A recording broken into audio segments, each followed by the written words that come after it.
Zéro déchet au boulot! Bienvenue dans le podcast qui vous aide à cheminer vers le zéro déchet au travail. Vous allez y retrouver des idées à mettre en place, des interviews de personnes inspirantes, bref, du bon pour faire bouger les lignes. Bonne nouvelle, pour aller plus loin, retrouvez le livre Zéro déchet au boulot, dont le lien est en descriptif de ce podcast. Allez, place au sujet du jour. Bonjour à tous, voici venue l'heure du bilan en cette fin d'année 2023. Elle a été riche et je suis ravie de partager avec vous, chers auditeurs, des avancées de ce podcast. Alors dans cet épisode, je vais vous partager des éléments comme des chiffres ou comment ce podcast a-t-il évolué en 2023, les moments forts ou tout ce que ce travail autour du podcast m'a apporté. Et enfin, nous parlerons des perspectives 2024 et ce que je me souhaite pour cette nouvelle année qui arrive. Démarrons par les chiffres. Alors cette année, je suis fière d'avoir dépassé la barre des 50 épisodes. Alors pour être précise, 52 épisodes ont été publiés depuis le départ, soit 17 de plus que l'année dernière. Depuis le début de ce podcast, il y a 1 an et demi, cela représente 32 interviews réalisées, que ce soit des acteurs qui gèrent des déchets comme le CIMEVAD, des structures qui se mobilisent comme la mairie de Roubaix, pionnière sur le zéro déchet, ou même des auteurs comme Anne Bello et sa super BD Déchetland. 20 épisodes ont été enregistrés en solo. Alors j'y traite des sujets comme le désencombrement au boulot, des partages d'expériences autour d'outils de la transition écologique à utiliser au travail ou même le zéro déchet en salle de pause. 52 épisodes, c'est 19h30 de contenu à écouter, mais aussi 6 fois plus de travail en amont de la publication. Alors 6 fois plus de travail pour l'écriture des sujets ou interviews, pour le travail de recherche, pour l'organisation et enregistrement d'un épisode, et enfin pour le montage, la mise en ligne, la communication, bref. Il y a du boulot. Bonne nouvelle, nous sommes passés de 1700 écoutes en 2022 à près de 5000 écoutes en 2023.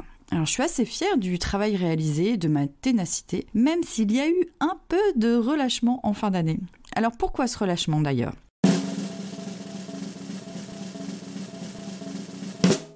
Pour la sortie de mon nouveau livre.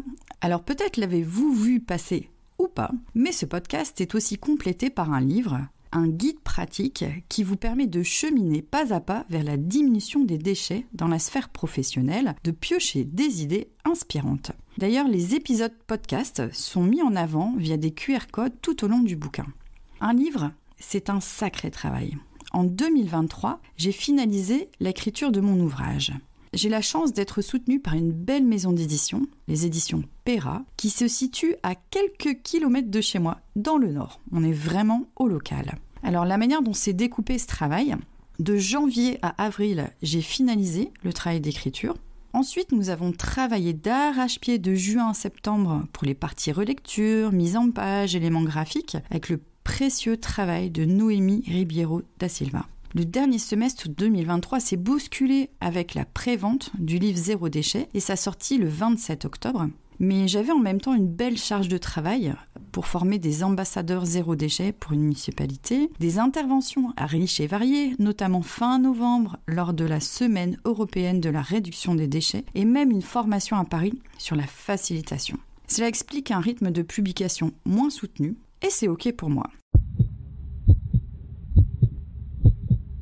On va parler à présent de la technique. Alors qui dit podcast dit technique. Cette année, je me suis retrouvée plus opérante, plus à l'aise sur la partie technique, l'enregistrement, le montage ou sa délégation, la mise en ligne. Et j'ai un peu fait évoluer l'introduction et l'habillage sonore de la clôture du podcast. J'ai aussi changé le visuel des vignettes pour donner un travail un petit peu plus professionnel, grâce au travail de Basile Poirier, qui est graphiste. Et aussi, j'essaye tout autant que possible d'ajouter des effets sonores quand je suis en solo sur un épisode pour rendre son écoute un petit peu plus agréable.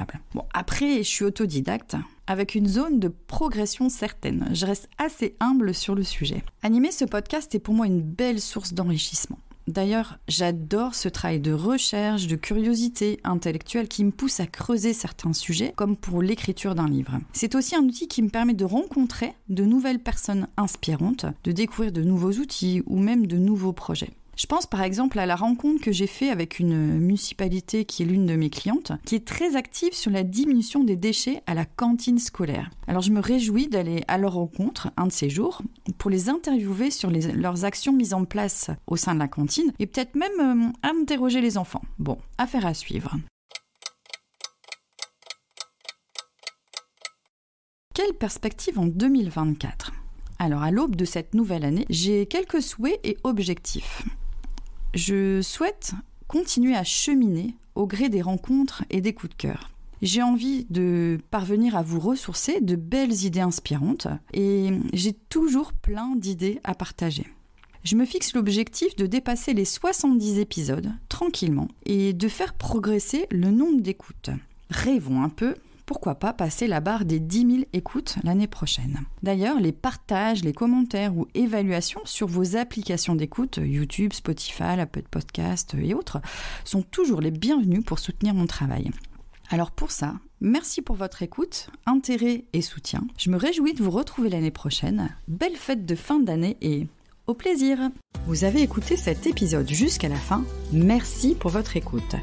Sachez que ce podcast se décline aussi en un livre guide pratique. Vous pouvez retrouver toutes les infos du livre Zéro déchet au boulot dans le descriptif de ce podcast.